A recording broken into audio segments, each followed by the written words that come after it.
ଆପଣଙ୍କ ଘରର ମୁଖ୍ୟ ଦ୍ୱାରରେ ଲଗାଇ ଦିଅନ୍ତୁ ଏହି ଗୋଟିଏ ଜିନିଷ। ଜୀବନ ସାରା ଆପଣଙ୍କୁ ପଇସାର କମି ରହିବ ନାହିଁ।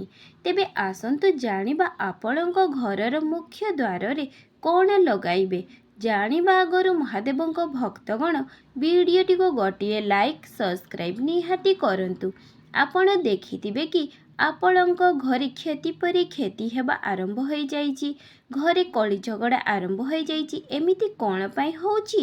ଏଥିପାଇଁ ହୋଇଥାଏ କି ଆପଣଙ୍କ ପଡ଼ୋଶୀ ଆପଣଙ୍କ ଘର ଉପରେ ଖରାପ ଦୃଷ୍ଟି ପକାଇ ଦେଇଥାଏ ଏବଂ ନେଗେଟିଭ୍ ଏନର୍ଜି କାରଣରୁ ଆପଣଙ୍କ ଘରେ କଳି ଓ ସମସ୍ତ ପ୍ରକାର କଷ୍ଟ ଆରମ୍ଭ ହୋଇଯାଇଥାଏ। ତେବେ ଆପଣ ଏହି ଉପାୟଟି କରନ୍ତୁ। ଆପଣ ଆପଣଙ୍କ ମୁଖ୍ୟ ଦ୍ୱାରରେ ଗୋଟିଏ ଲାଲ ରଙ୍ଗର 0 ପାୱାରର ବଲ୍ଟି ଲଗାଇ ଦିଅନ୍ତୁ ଆଉ ସେହି ବଲ୍କୁ ରାତି ଦିନ ଜଳେଇକି ରଖନ୍ତୁ।